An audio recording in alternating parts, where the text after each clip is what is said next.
moom ak Cap-Vert ñoo bokkoon poule Sénégal fekk ko Praia dóor ko 2-0 ñëwaat fii tamit dóoraat ko 2-0 kon mun nañu wax ne Cap-Vert gëj nañoo dóor ci 2000 année 2000 yi.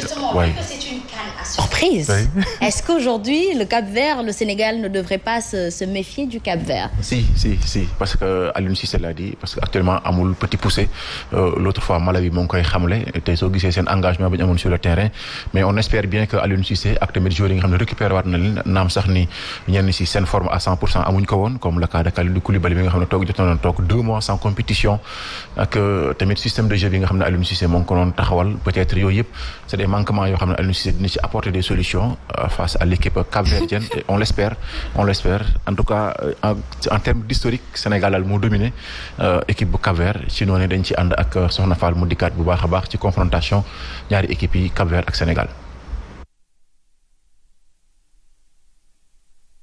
gaynde yu Sénégal yi ñooy favori ci kanamu requin bleu yi Sénégal moo dominé seeni daje ñu jël fukk ak ñeent ci fukk ak juróom-ñaar yi ñu daje yépp benn match nul ak ñaari défaite lañ ci nemmeeku bu mujj bi mi ngi am atum 2000 ci coupe amicale Cabral bi ñu doon amal mu def phase de groupe boo xam ne dafa tane rek yaakaar sax yàkkeeku ci Sénégal wara rek jéem élever niveau de jeu ci match à élimination directe yi nga xam ne mën na compter ci majorité pièce maîtresse yi ku ci mel ni Ismaïla Sarr nga xam ne wax nañu ne mën na ñëw semaine prochaine kon jogante bi suñu diggante ak Cap-Vert dina may Sénégal mu mën a honorer rang de favori ci bile Coupe d'Afrique des Nations pour am yaakaar mën koo gàddu. boobu nga ne Qatar la éliminé. oui Algérie comme ni ko Fama waxee tout à l'heure ci nag tournoi arabe bi dafa éliminé woon Qatar ci demi-finale 2-1 daan ñii di waa Tunisie parce que c'est un tournoi boo xam tamit Qatar moo ko organisé woon da ko doon permettre ñoom tamit comme ñooy dalloo lii di coupe du monde 2022 ñu tamit jublu ci wàccaay bi en tout cas Algérie peut-être comme ni ko suñu téléspectateur bi waxee rek. bokkoon na tamit lu leen surchargé en plus tamit mettre en confiance de telle sorte que ñoom dañoo yaakaaroon ne dañuy ñëw rek ci compétition bi. def la différence. Ça nous montre à quel point le sport peut être paradoxal et que ce n'est pas une histoire de chance ni de mérite mais vraiment de hargne et de maintien. ça c'est vrai ça kii moom ku xam football mooy wax loolu. di fàttali rek ni tey jii ci kanam tuuti kon 12h lii nag di presse sportive sénégalaise yi mooy ANPS ñoom dinañ dalal kii di Aliou Cissé seq ak moom waxtaan comme ni ñu koy waxee rek maison de la presse ñoom chaque compétition bu ñu dem noonu la ñu koy dippee waxtaan ak autorités yi te Aliou Cissé nag mooy nekk seen premier invité Aliou Cissé nag dina dikkaat kon ak taskatu xibaar yi nekk foofu muy ak suñu ndaw yi ñu fa nekkal Sadio ak Pa Moussa ni ki soxna lépp lu waral ci seen diggante ak ñii di waa Cap-Vert ni ki di waxatam bu baax a baax ci prestation gaynde yi bi nga xam ne en dents de scie on peut dire parce que ba tey fii Sénégal lu ñuy xaar ci ñoom à 100% gisaguñ ko. Justement réaction des journalistes sportifs tudd nga leen kon nag sénégalais sur la prestation des Lions et Sénégal Cap-Vert alors seen débrief. avant match. et après match. oui en tout cas ci noonu Sadio kii di Soxna Fall sax jot nañu seq waxtaan ak Hubert Meng moom nag c'est un doyen nekk ci quotidien bi di record ak kii di nag Sané moom tamit nekk ci quotidien bi di observateur en tout cas indi nañ seen ay jàngat par rapport ak nan la ñu gisee prestation Sénégal ak yenn changement la Aliou Cissé fas yéene apporté ci suñu diggante ak ñi di waa Cap-Vert ñu teewlu seen ay kaddu.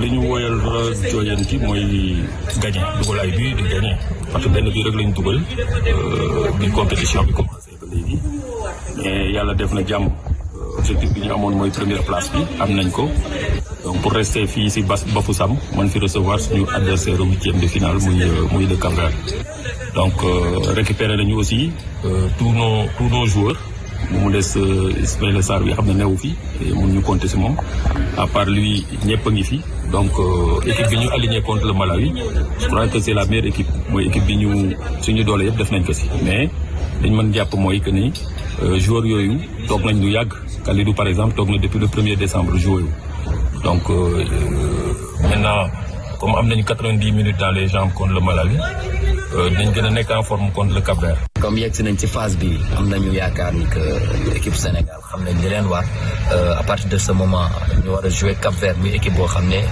miin nañ ko tàmm nañu jouer ak moom Cap-Vert tam mu nekk équipe boo xam ne dafa wuute style ak équipe yu mel ni ay Malawi ay Zimbabwe ak Guinée yi nga xam ne franchement sonal nañ Sénégal ndax seen jeu bu gaaw ak seen physique bu athlétique ak yu demee noonu Cap-Vert yàgg nañoo jouer ak ñoom ay équipe bu baax lañu mais am nañu yaakaar ni Sénégal war na mën a jaar Cap-Vert fu mu ko doon jaar boobu ba léegi donc pour match yi nii lañ gën a ñaawlu si équipe Sénégal mooy daaw ñu dugal équipe bi di jouer pour gagner Cap-Vert foog nga teg bal bi nangoo jouer nangoo alimenter sa attaque ñu mën a dugal.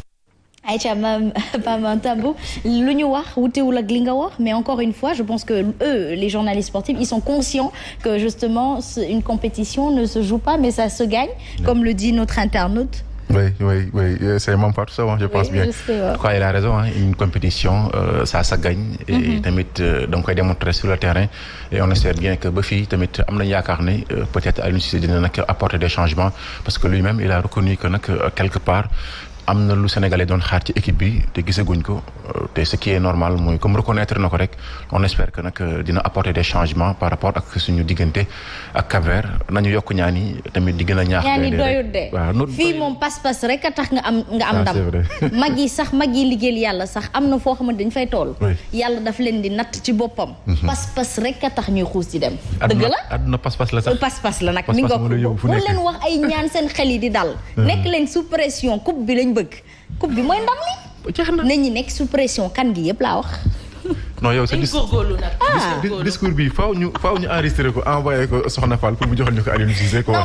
non mais c'est vrai à un moment donné c'est vrai on a de bons joueurs. Ouais. Après maintenant peut-être que suñu jeu bu xawoon tagatembe suñu joueurs yi ñu téyewoon Covid bi téyewoon leen la mais je pense que depuis qu'ils sont tous revenus. Ouais. Je pense que le Sénégal est au plein de sa forme et qu'à un moment donné il faut arrêter de se jeter des fleurs ou de se jeter de la compréhension. Il faut se dire on veut la victoire et on ne vous pardonne rien vous n'avez pas d'excuses. En tout cas des équipes comme la Gambie et les Comores l'ont démontré sur le terrain. C'est ça cet engagement là. te xoolal 2002 tey suñu joueurs yi bu ñu ñëwee woon ñu accueillir leen avec fierté. avec joie parce que lan andiwuñu coupe. seede yàlla fenn foo xamante ne bégaloon nañu mooy que fu ñu yemale woon rek neex na gisoon nañ seen jàmbartik seen yooyu ñii nag moom dañuy faral xoolal da ngay seetaan di décourager. c'est parce que on ne leur demande pas beaucoup. chaque jour dañuy naan nañu yokk ñaan léegi ñoom dañu naan yàlla baax na waaye yàlla bàyyi sa tool. en tout cas ñoom jouer moo leen fa yóbbu gagner moo leen fa yóbbu. je me dis que bu ñu xoolee ci Aliou Cissé parce que on se rappelle très bien en 2002 contre la France di taakul Aliou Cissé boobu ci Franck Leboeuf nga xam ne daanaka. avantage gis naa benn vidéo te je crois que TikTok la ci page fédération sénégalaise football. dafa am page. avant match. biir vestiaire nan la war a mel joueurs yi waruñu actif yëngatu di waxtaan seen biir kaf mi nga gis leen kenn ku ci nekk yaa ngi toog sa place loolu rek day wane ne dafa mel ni ànduñu ak joie bu ñuy dugg ci terrain bi donc mënuñu productif wala mënuñu doxal nu mu ci neexee. mais après il y a la réalité africaine qui commence à rejoindre la culture européenne à rester dans son coin et puis les clubs où ils jouent définissent et façonnent un peu leur caractère on peut leur comprendre ça mais dama ne nit mën nga coulisse nga bañ a wax ak nit ki nga ngeen bañ a saafonte on n'a pas besoin d'être des amis pour pouvoir gagner mais quand gagner bu jotee ñu war a lëkkaloo qu'il faut avoir l'esprit d'équipe et de bosser ça c'est le plus important en tout cas la Côte d'Ivoire nous l'a montré sinon ma changé de nationalité rek waaw kay mi ngi noonu pas Mame Tambou ñu ndar keppee ko foofule di la jaajëfal bu baax a baax en tout cas di souhaiter rek encore une fois de plus bonne chance en Lyon. Et on espère bien que cette année-ci sera la bonne en tout cas sénégalais ñoo ngi xaar ba sonn depuis loolu. te dañoo manqué joie ne leen ngir yàlla nañ ñu may joie ci kan gi. kon dinañ ñu may joie ci kan bi. ñu génne ay drapeau Sénégal di fëlaale sàndeeku di kontaan. man de yow ak Fama fi mu leen di séenee rek ngeen téye seen drapeau def nii. kon ngay gis mbalax bu doy waar. baara mbay penda ceebu jën penda mbay bu doy waar moom ngay gis. tamit Aïcha en tout cas mi ngi noonu gan gi ci moom